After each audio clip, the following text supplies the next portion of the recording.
good, actually. Understanding of the programme 16 months ago is false. No, it's not false. Because you were putting forward their virtues, and now suddenly you're changing them. Why? I'm not. You were. No, look, I'm not. You are. I'm not. I'm not getting into this. Yes, I know I'm not, but... Well, don't start it then. Because I've said to you about 6 times that I have not changed my tack, and all you have done is come back and said, yes, you have. Well, I haven't. So why did you make such a play about how great they were then?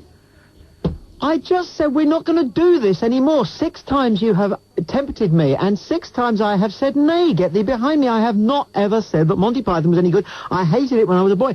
Occasionally, Fawlty Towers was not particularly unfunny, mainly when the Colonel was in it. Fawlty Towers is not Monty Python. I know. Fawlty Towers is something completely different, which was absolutely brilliant. That's why it was, on occasion, slightly funny, because it contained the fundamental elements of classic farce. French.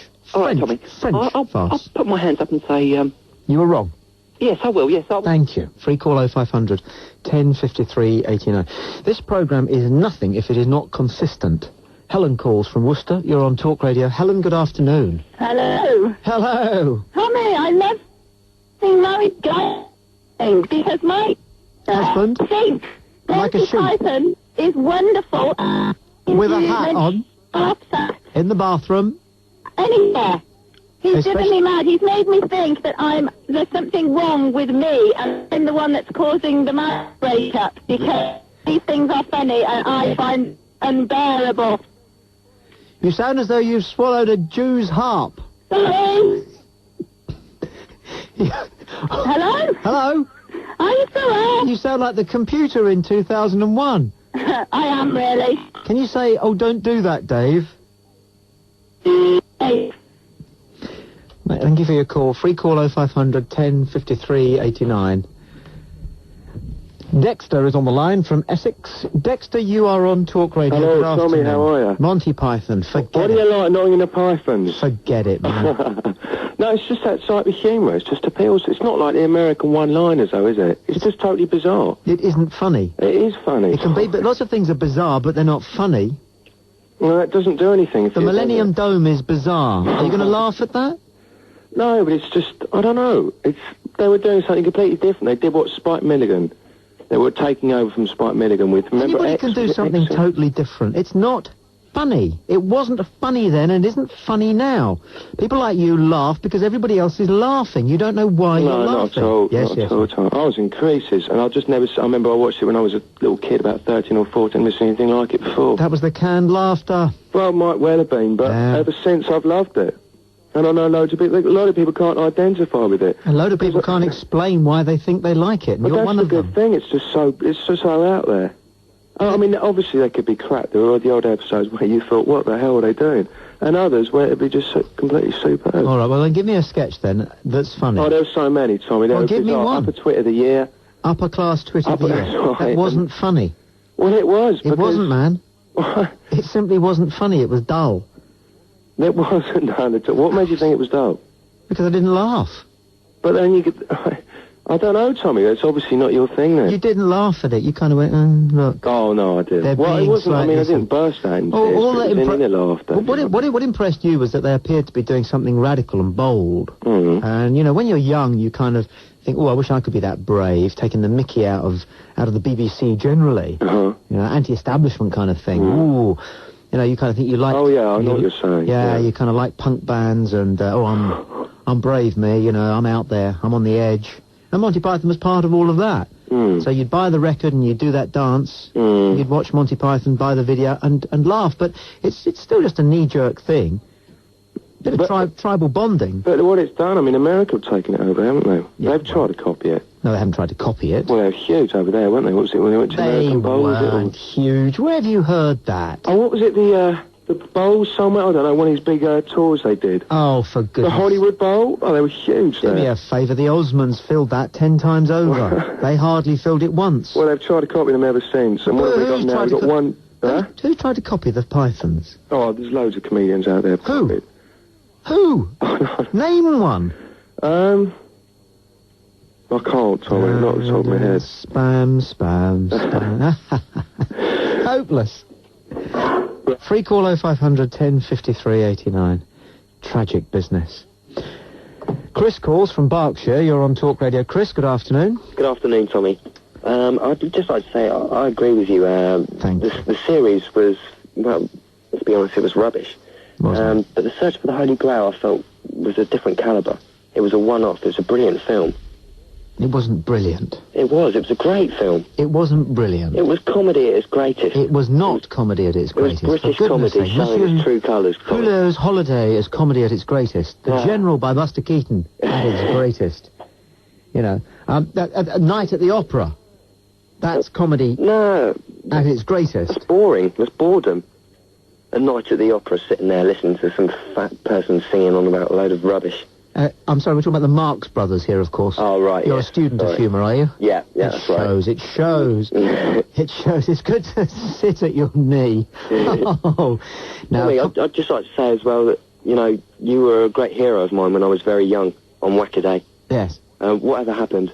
What do you mean, whatever happened? What happened to Wackaday? Why What is it not happened? with us now?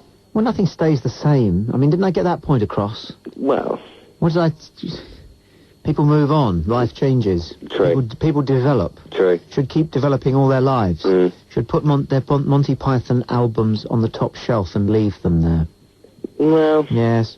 maybe the series, yeah, but I have to say the Holy Grail was a favourite of mine. The Holy Grail was a succession of cheap jokes. People laughed because men were clacking coconut halves together and making the sound of horses. But that wasn't a piece of humour. That was because none of the Pythons could ride horses. It was found out when they arrived for day one of filming. And the director, Terry Jones, said, OK, Eric, up on that horse. And he said, I can't ride a horse. So they hit on this idea of him going along behind a fence, looking as though he was riding a horse, with the sound effects of the coconuts. And then somebody said, it's quite funny if we have the coconuts in the shot. And sure enough, all those dweebs, for 20 or 30 years, have giggled their heads off at what they consider to be high comedy. The only people who were really laughing with Monty Python was, of course, the Pythons, millionaires, all themselves, all the way to the bank. Maxine calls from Buckinghamshire, and we'll speak with her in just a moment. Maxine. Hello, Tommy. Good afternoon. Hello, Tommy. I am of the opinion that you are that Monty Python wasn't overly funny at all, or Wasn't, was it? not funny at all. Nah. I think in their own rights, they had talent, but not together. I think they were trying to be clever, and I think the term they use now for something completely different summed it up. It was completely different and completely rubbish. Yeah. There was one sketch they did that made me laugh, and that was the spam sketch.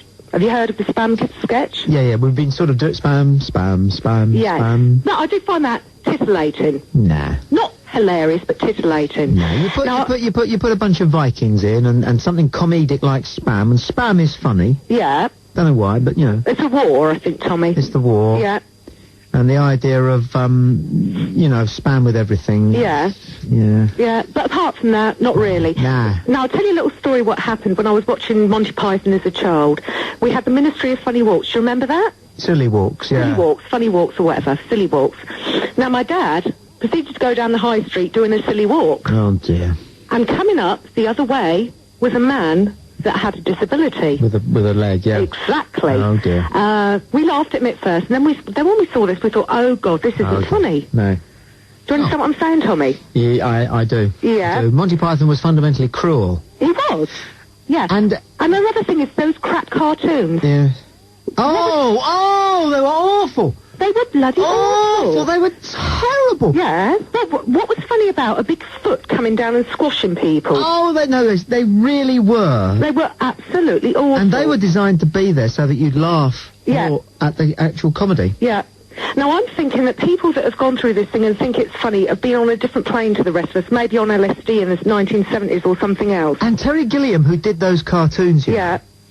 only managed to fool the rest of the planet so comprehensively that he's now a top Hollywood director. Yeah. Except that none of his films you'd ever want to see. No, exactly. Like, what's that one? The Witch...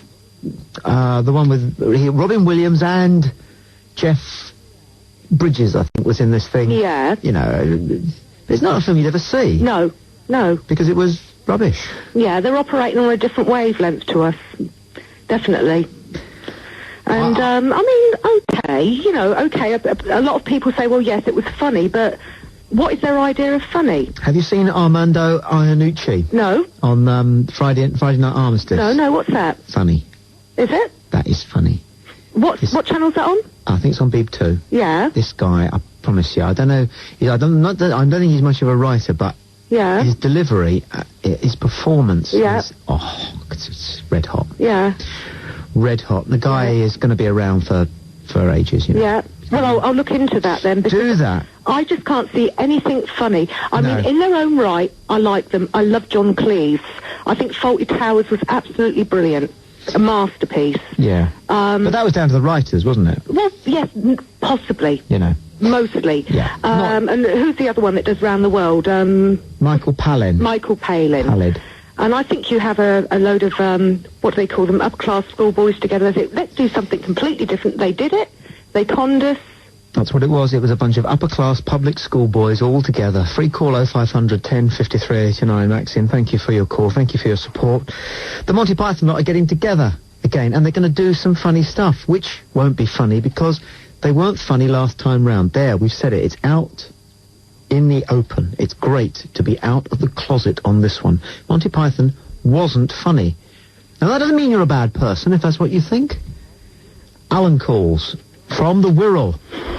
You're on Talk Radio. Alan, good afternoon. Hello, Tommy. One of the life's great mysteries to me, this one, is that you're right, it actually it isn't funny at all. Well, I was 12 when the series came out for the very first time, and it was definitely funny then. No. We all thought it was hilarious. The next day we talked about it at school. Yeah. But the point I wanted to make was, you're slightly older than me, and I had two older brothers who were I was 12, they would be about 14, 16, and they didn't think it was funny. And I think that's the point. It was actually aimed at 12-year-olds. And we thought it was absolutely hilarious because it was, it was different, and they were breaking new ground. And yeah, you thought it was like sort of thing that your parents didn't like. That's it. That's exactly the point. Now, you've really touched on something there, I think. We laughed at it, or thought we laughed at it. I didn't actually laugh out loud. I kind of went, because our parents hated it. That's right, yeah. So we loved it. It's definitely not funny now. Not funny. It's absolutely stupid, and I don't know why I laughed. And radical. Was it radical? Was it dangerous? Yeah, well, it was, in a way. Well, it was. Because to a 12-year-old, it was. Yeah, I know, but it wasn't really dangerous, was it? Well, occasional jokes about... It's like lavatory humour and... the suggestion that the BBC is somehow a bureaucratic organisation. But I'm surprised they didn't end up in court for that one. It was then hijacked by other people who thought it was funny and didn't really get the joke. And it's the same thing, as soon as I got a bit older, I remember watching it once, I must play that again. And just sitting there and going, well, a load of rot. Yeah, that's it. Thanks for your call. Free call 0500 10 53 89. It's a huge bandwagon gathering momentum. Fantastic. I feel so liberated. What I'm always saying is that Monty Python wasn't, isn't, and never will be funny. Jimmy calls from Glasgow. You're on Talk Radio. Jimmy, good afternoon. Hi, Tommy. Jimmy. I'm phoning about the Monty Python sketches, yeah? You can't possibly deny, if you've seen the sketch, the Killer Cars, that it's not amusing. Oh. Killer Cars, Tommy, come on. Killer Cars. See the way the cat's standing up in it? The drawings, that you've just been slagging off about 5 minutes ago. It's brilliant. Hello? I think he does laugh. He probably does sort of laugh at it, this bloke. Yeah, funny, isn't it, Jimmy? And Brazil, as well. Oh! Have you seen Brazil? That's a fine film. Hilarious. Nothing wrong with Brazil. Hilarious film. Yeah. What's the best joke in Brazil? Well, there's not really many jokes in it, really. No, that's true, isn't it? Testament to the destruction of hope. Mm-hmm. Hilarious. Film. Not particularly amusing, but not worth abusing either. No. I wouldn't have thought, if you were making that sort of money, you wouldn't be one to be abused for it, just for doing what you believed in, would you? What a laugh. Lifts your spirits every time you think of it, doesn't it, Jimmy? The Friday Night Armistice is not funny either. That Armando guy. Yes? Heavens to mercy, that man is not funny. He is a comedic cripple. You just don't get it. No, I get it. I like some of the jokes, like the sketches where they do outside, not involving him, basically, but his deliveries and stuff, he's terrible, man. So boring, so deadpan. That man is that man he's a cretin. Can stand alongside the likes of Woody Allen. Seriously. Nah, no way. The material that he does, okay, is based on current affairs and politics, based on what's happening today. He writes that just before he goes on. Yeah. Okay? I mean, can you imagine how difficult that is? Everybody else who works in comedy these days has 25 writers. And he clearly doesn't. He does it himself. Well, that doesn't mean that he gets away with being rubbish, though, just because he does it himself. Yeah, but he's funny. You only have to hear the studio audience shrieking. Yeah, well, then why isn't Monty Python funny if they've got an audience of 10 They haven't got on it. That was canned laughter. So? Well, you can tell the difference. Well, why were they laughed at their stage shows that they went to, many of which contained sketches which weren't funny, but I mean, they were laughed at. Everybody knows that you get a bunch of people together and they all start laughing in the end. I don't start laughing when I get together with a bunch of other people. No, I think you could be telling the truth there. Some people never forget Wackaday, by the way, Tommy. That was an amazing program. It was. You should never forget Wackaday. No. Nobody who ever saw it will. It was way ahead of its time. You say people move on, but I mean, I'm still in the days of Wackaday. Oh, they move on, but they never forget when they are touched by the... Touched by the hand of greatness, Tommy. Touched by the searing warmth of something immortal. Yes. Yes. It only comes along once. No, this is my third career. Yes, well, I mean, Wackaday was undoubtedly the highlight of it. It certainly was. It certainly was. That's why you remember it so well. Yeah, totally. Acid test, really. Nudge, good sketch. Because I'm not sure whether you can remember what you had for lunch, but anyway, nice to talk to you. Yeah, Tommy. You haven't, no. No. Well, I must go. I could talk to you all day, but I must crack on. Is that all right? Aye, that's no problem. Just want to let you know what I thought, basically. Well, I think we've just about got it all. Okay, cheers, Tommy. Bye. Darren calls now from Preston. You're on Talk Radio, Darren. Good afternoon. Hi, Tommy. I've got to agree with you. Monty Python isn't that funny. No. It can't be, because I've got a point to prove that. Okay. When President Clinton got inaugurated, yes, they used the Monty Python theme tune for him. Yes. And I had visions of a big foot coming down and squashing him. Yes. Da-dun, da-dun, da-dun, da-dun, da-dun. Yes. Could you imagine that? Yes. Although, of course, in the United States, they don't call it the Monty Python theme tune. What do they call it? They call it what it's called, which is Liberty Bell. Is it Liberty Bell? Yes. Well, I've just been liberated then. Yes, you have, yes. Okay, thanks, Tommy. I've got to go. You have, haven't you, actually, yes. Yeah, the Monty Python dum-diddly-dum-di-dum-di-dee-dee-dee is kind of the American equivalent of Land of Hope and Glory, a kind of unofficial national anthem. Free call 0500 1053 89. The Pythons are getting back together again. And another thing, whilst we're talking about humour, they're just about to issue 5 commemorative stamps. Great British comedians. And they are the all-time greats. They are Eric Morecambe. They are Les Dawson. There's 4 other men. But you know what it's like these days? There's got to be a woman. So who do you think they chose? Who do you think they chose? Who could they choose? You have to have a woman, because these days you have to have a woman. I don't know whether that's a good thing or a bad thing. The jury has to be out on that, because it's patronising if you ask me. If there are no great women comedians, then there are just no great women comedians. So they left out Hancock so they could make room for Joyce Grenfell, who's way up there, isn't she? With, yeah. Free call 0500 1053 89. The Monty Pythons are getting back together again. They won't be funny, because they weren't funny before. Neil calls from Bedfordshire. You're on Talk Radio. Neil, good afternoon. Hello, Tommy. Neil. Your conversation earlier with the gentleman about your show 60 months ago was very much a Monty Python sketch. I must congratulate you. It's very funny. And I can see through your wind-up. I think you're brilliant. Well, if it was, it wasn't, Neil, if you see what I mean, if you're quick enough to follow. I know what you mean. If it was... It wasn't. If it was a Python sketch, it and if funny. It wasn't, it was. Okay. I was laughing anyway.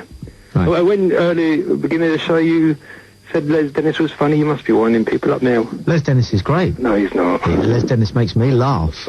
No, isn't it brilliant how everything makes other people laugh? How we all laugh at different things. Not everything makes other people laugh. Oh, no, I said that wrong, didn't I? Yes. How we all laugh at different things. We all laugh at different things. Well, we sort of do, unless we're an audience.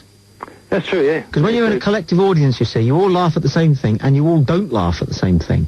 And if the audience aren't laughing, nobody feels prepared to be the first person to laugh. I must admit, I've never laughed at Les Dennis.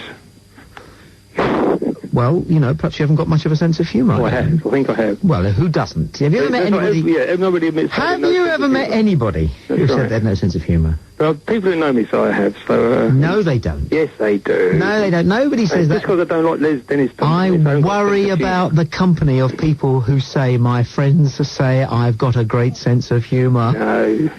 Don't your friends say that about you? No. They don't say you're a miserable kid, do they? The opposite of not having a sense of humour is not being a miserable git. Oh, they don't say it though, do they? Because you're not. You haven't got a sense of humour, Tommy. The opposite of the opposite of having a sense of humour is somebody who thinks they've got a sense of humour, so is constantly hunting for a joke, a gag, and they are very tedious people. Very funny. That is. Honestly. You do make me laugh. So I do love your show. I'm convinced you're winding people up. I'm convinced deep down you love Python, like most other people. I've never lied. There is no cause to lie. Superman didn't lie. We don't lie. Paul calls from Gateshead.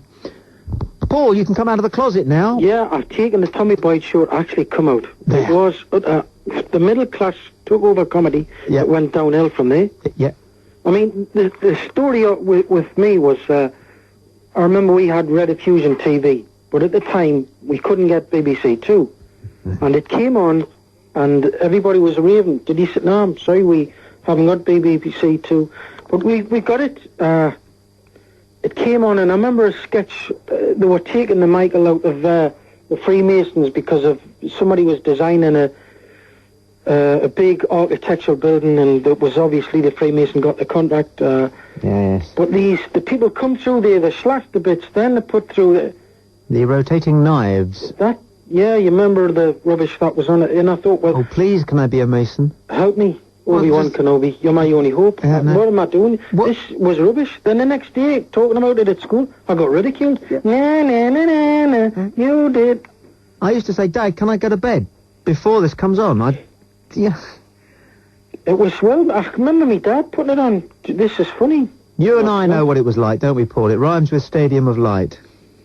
Probably, well, no, that's a good stadium, actually, you know what I mean? But, did you see the documentary last night? Fell asleep, unfortunately. That's how good suddenly, no. But no, this is fate as well. We won a competition, the wife and I, to go and see The Life of Brian. Yeah. That day the film had been cancelled.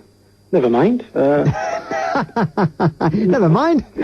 So we got in to see another film anyway. I made a fuss. We got. What did you see? Hot dogs and hamburgers. We'll get it out on video. When it comes out on video, it was booked. Yeah. It was booked. Yeah, it came on the telly not so long ago.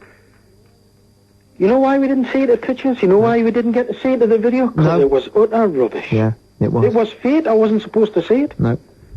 I mean, the sketches, like the woman said, the animation, we have it, that's not cartoons. It's not animation, it was sheer rubbish. Paul, you made a very important point, and I want to throw it open. Thank you very much indeed for your call. It really was, wasn't it? Middle-class, public school, southern men. Southerners with all, yes. Who, had it not been for their accidental careers in comedy, would probably have been merchant bankers. Free call 0500 10 53 89. Heather calls from Middlesex. You're on Talk Radio. Heather, good afternoon. Hi, Tommy. I've always been nervous about ringing you because you're always a bit aggressive, but I'm going to try it anyway.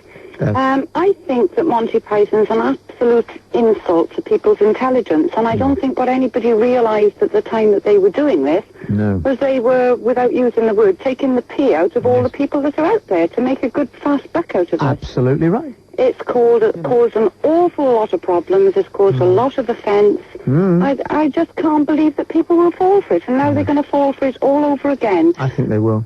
Yeah, and the kids, they were so afraid to go to school or go to work and say that they didn't like it. Yeah. Because it was a thing to do. It was like talking about which girls you'd been with the night before or the week before. Enormous exercise in adolescent sycophancy, wasn't it? Absolutely awful. But I mean, these are intelligent people. The ones that are involved, John Cleese, Michael Palin, they're intelligent people. And they knew exactly what they were doing. Well, hence the sycophancy. And it's plebs out there that are sort of listening to it and falling over and buying the videos and paying a fortune to go and watch them. I think the audience were exercising their essential intellectual servility. Well, it's absolutely pathetic, if you ask me. Absolutely. Good. I'm glad I agree with you on something anyway, Tommy. Well, never mind. Yeah, I know. It's a bit of a shame, really. I thought I might be able to phone up and have an argument with you one day. I know that's what you'd rather do. Well, tune in tomorrow at 2 o'clock. I'm sure there'll be something you disagree with. I'm sure there will be. I'm sure there will be. Thanks for the entertainment. It is a brilliant programme. You're sweet. Entertainment. It's the news and current affairs debate forum. Entertainment. Not here. Sil calls from London. You're on Talk Radio. Sil, good afternoon. Hello, Tommy. Hello, Sil. Hello. Yes. Right. You're right. Wind up for a start. Why does everybody ring up seriously and talk to you and think that like you actually have a serious point of view, and when you're a complete nut to wind up? I'm sorry, I can't answer a question whose fundamental premise is flawed. Sorry? I can't answer a question whose fundamental premise is flawed. Okay, right, okay. Well, let's talk about then Monty Python. Are you there? Oh, okay. Yeah? Yeah? Okay, we'll talk about Monty Python then. Okay. Okay, Monty Python is, well, it's mildly amusing, I suppose, if you like that type of thing. But, like, basically, I think the only comedian that's ever... Have you got the right number? This isn't the Samaritans. Okay, yeah, right. I know you're wind up. Listen, the only person who has ever really amused me Yes. as a comedian, I'll say it right in a minute, a comedian, Yes. is Billy Connolly. I think he's absolutely brilliant. I'm going to tell him that the next time I see him. Oh, well, you know him, yeah? I bumped into him from time to time. Sil, thank you very much indeed for your call. Not. I'm Tommy Boyd. This is Talk Radio. There's a good argument for listening. Radio Solent. Ugh. Free call 0500 10 53 89. I'm sorry I was halfway through a conversation which I'll let you in on tomorrow. Hello? Paul! Hello, Tommy. You're on the A13. That's right, yeah. Nice to speak with you. Yeah, first of all, I agree with you about Monty Python. I didn't find them funny, and I still don't. But I was wondering, do you think it's anything to do with the fact that they're not from working class backgrounds? They're all pretty privileged, middle class. And I can't think of anybody, apart from, say, Bob Monkhouse or Rowan Atkinson, that the last 50 years, Yes. Who have made it to the top in comedy and are funny, that don't come from a working class background. Well, Les Dawson, of course. Well, he was working class, wasn't he? Public school boy. Les Dawson. Les Dawson. Well, I say public school, I mean private school, boarding school. Oh, was he really? Yes. I didn't realise that. Jimmy Nail. Jimmy Nail, was he from a privileged background? Yes, real name something like James Fortescue Smythe. Changed his name to Nail. Yeah, but I take the gist of what you're saying. Hold on a minute, I've just got to avoid this pig flying. I take the gist of what you're saying, Paul. I think there's something in it, and it's always good to get a sociological angle on a conversation. I'm grateful. And just, by the way, before you go, Tommy. Okay. I recently was given a tape of On the Buses. It had 3 episodes of On the Buses, and it's probably one of the funniest things I've seen. It's brilliant. Funny. Stephen Lewis. Yes. And Michael Robbins. Michael Robbins is probably one of the most underrated comedy actors. Not comedians, but comedy actors. Pat Coombs, I think, was in it, wasn't she? No. No, that was something else. Doris Hare. Yes, Doris Hare. Whoa. Yeah. Yeah. And her son Ginger.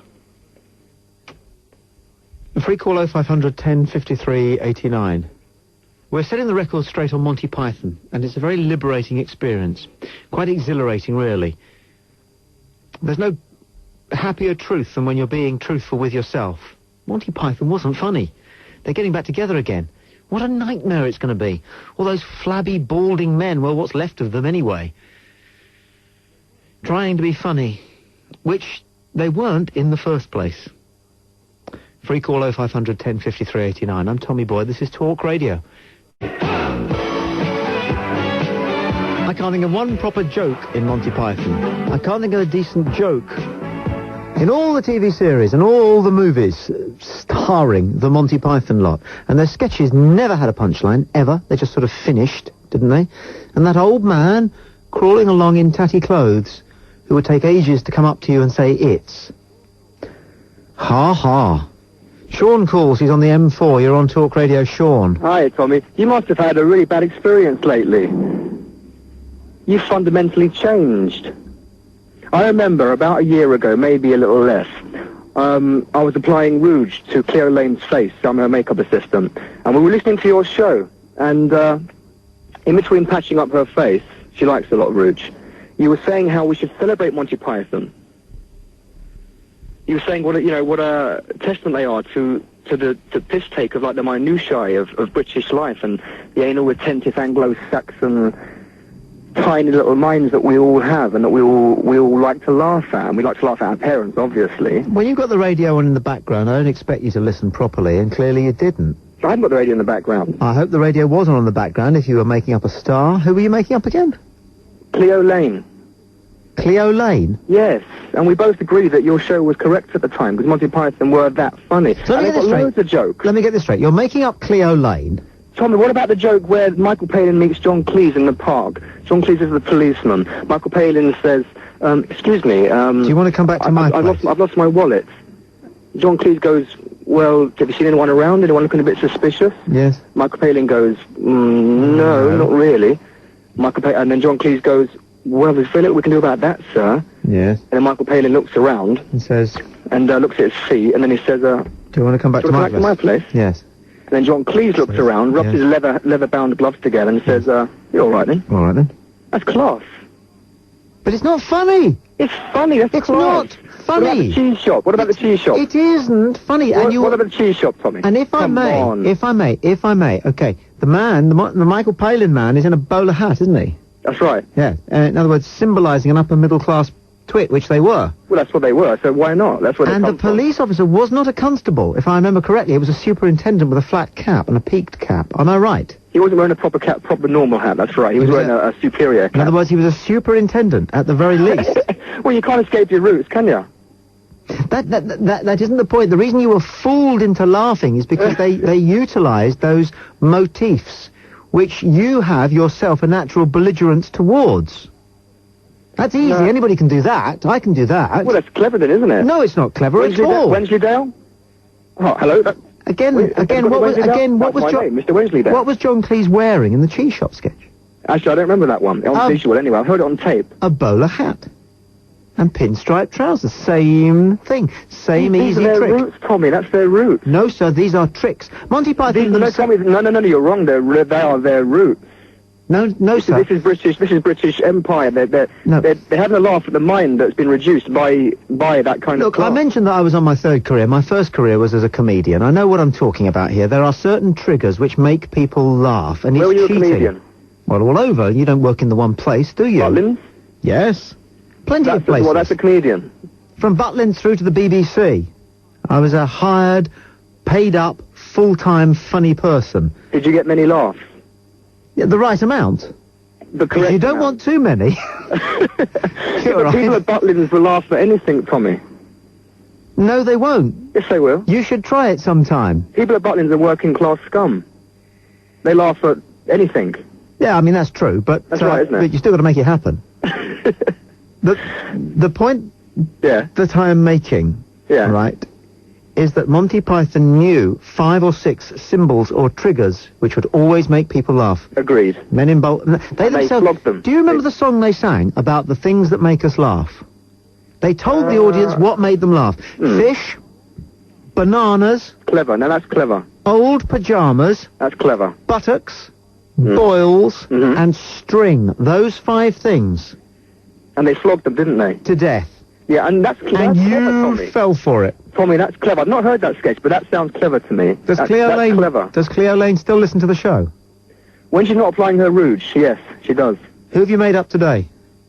I'm actually with Cleo Lane all the time. She's got me on a retainer. We've got industrial vats of rouge out in the back there. Yeah, polyfiller, all that, yeah. Yeah. Well, how interesting. Yeah. Well, and get her to ring in one day then, William. Say that again? Get her to ring in one day. I like the idea that... She likes to scat, so I don't know, she's not much good at conversation. And you are? Listen, I get by. and Tommy, I challenge you one thing. If Friedrich Nietzsche was alive today, he would like Monty Python. If Nietzsche was alive today, he'd like this show. He would. Yeah, I know. He would, I agree. Sean, it's been nice talking to you. Thank you very much indeed for your call, but we must crack on. I kind of love that. Like that image of Cleo Lane having her rouge put on by a makeup artiste whilst listening to the show and saying that she tends to agree with it. I don't know why. It's vain, I know, but I like it. I'll tell the wife about that when I come home tonight.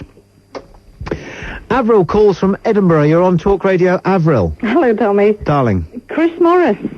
Yes? He's the funniest. He is? He is. And Armando Iannucci writes for him. Fantastic. Yes. I'm a great fan of Armando Iannucci. Chris Morris, come see, come sir. Well, he writes for him. Yes. Yes, I like him. Who?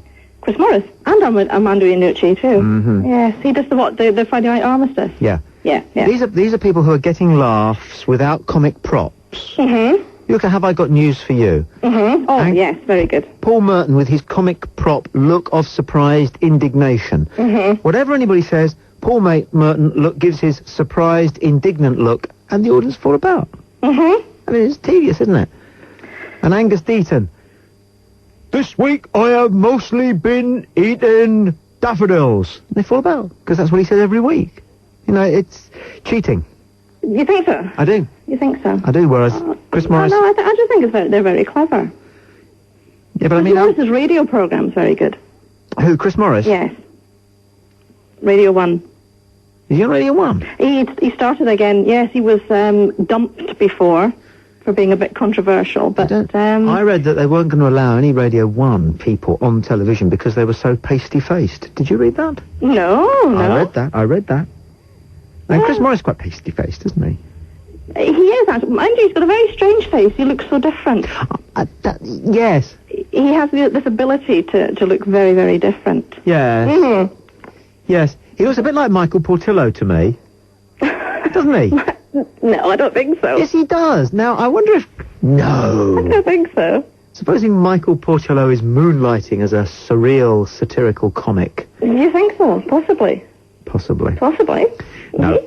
Avril, it's been nice talking to you. Okay. Thank you for your call. Thank you, Tommy. I look forward to talking with you tomorrow. I'm off now to find out what my team have got lined up for tomorrow's bill of fare. Stand by for Peter Dealey and Britain's fastest moving drive time. I'm Tommy Boyd. This is Talk Radio.